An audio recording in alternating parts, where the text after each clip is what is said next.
इस वीडियो में हम डिस्कस करेंगे study permit related 3 important updates और फैक्ट्स। ये वीडियो आपके लिए है इवन अगर आप फ्रेश एप्लीकेंट हैं जिन्होंने कभी भी कनाडा स्टडी परमिट या किसी वीज़ा के लिए अप्लाई नहीं किया या आपका पहले 1, 2 या 3 बार रिफ्यूजल आ चुका है।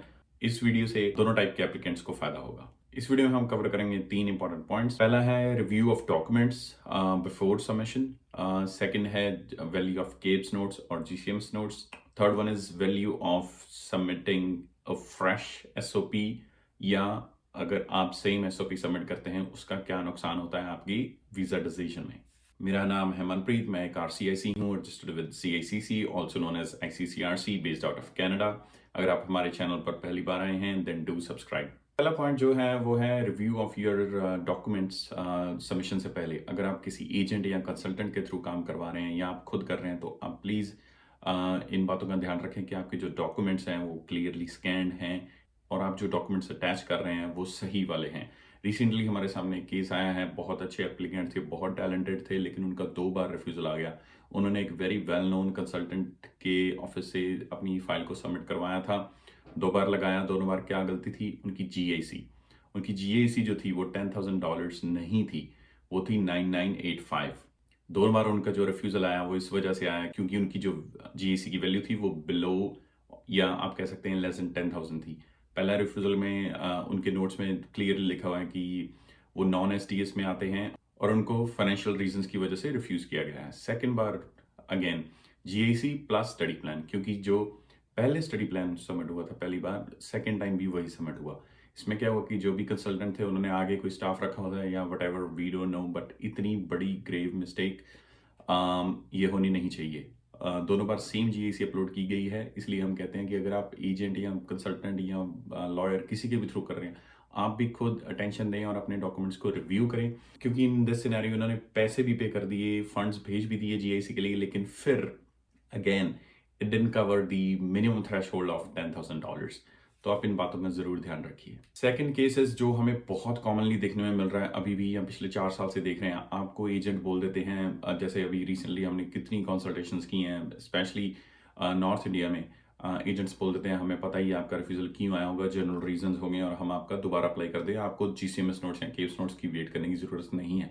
That is wrong. If you talk to any professional experienced RCIC, experienced Canadian lawyers, they will never tell you to apply without reviewing the officer rejection notes, officer note summary, also known as GCMS notes और CAPES notes. आप please wait कीजिए, अगर आपका intake refer हो सकता है उसको कीजिए, जल्दबाजी ना कीजिए। Nearly 100% of the cases that we see specially in last few months, refusal आएगा ही आएगा क्योंकि आपने जो पहला वीज़ा ऑफिसर था उसके कंसर्न्स को आंसर नहीं किया अपनी सेकंड सबमिशन में। एजेंट्स बोल देते हैं हमें पता है क्यों रिफ्यूज़ल आया होगा, जनरल रीजंस होंगे, उनको कवर करते हैं, हल्का फुल्का कॉपी पेस्ट करते हैं, आपके अकॉर्डिंग कस्टमाइज्ड स्टडी प्लान या कस्टमाइज्ड लेटर ऑफ एक्सप्लेनेशन नहीं बनाते, फिर आपका रिफ्यूज़ल आता है। तो do yourself a favour, always order your notes. किसी को फालतू में पे करने की जरूरत नहीं है 5-10 हज़ार रुपए।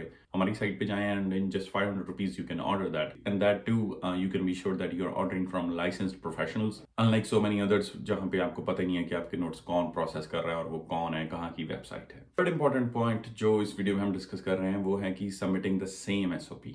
Please don't do this. We are still seeing so many student जो अपने खुद अपने बिहाफ पे अप्लाई कर रहे हैं या एजेंट्स के थ्रू कर रहे हैं। आप जब एजेंट को इतने पैसे पे कर रहे हैं, वो क्या कर रहे हैं, वो आपके डॉक्यूमेंट्स में मिस्टेक कर रहे हैं, वो आपकी सेम एसओपी अपलोड कर रहे हैं। जो पहले अपलोड की थी वो भी एक जनरल थी। Majority of the reasons these days for refusal are study plan is general, जो आप वीजा ऑफिसर के हमारी बाकी वीडियोस में भी देख सकते हैं, जो वीजा ऑफिसर के नोट्स होते हैं।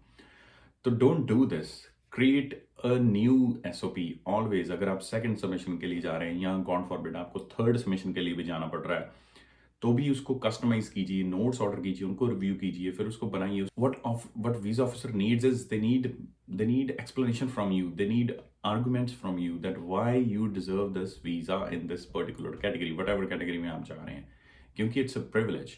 तो आपको बताना है विद एग्जाम्पल्स, अपनी स्टोरी बतानी है, कॉपी पेस्ट एसओपी नहीं चलती। सो इसलिए अगर आपको पहले रिफ्यूजल आ चुका है या आप अपना पहला सबमिशन कर रहे हैं, make it according to you, tell your story in the SOP.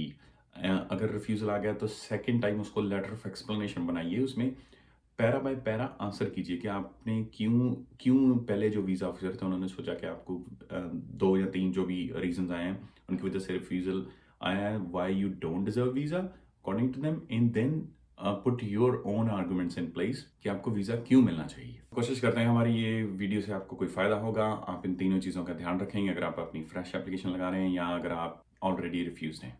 Thank you for watching this video. If you like this video, then do like, share and subscribe.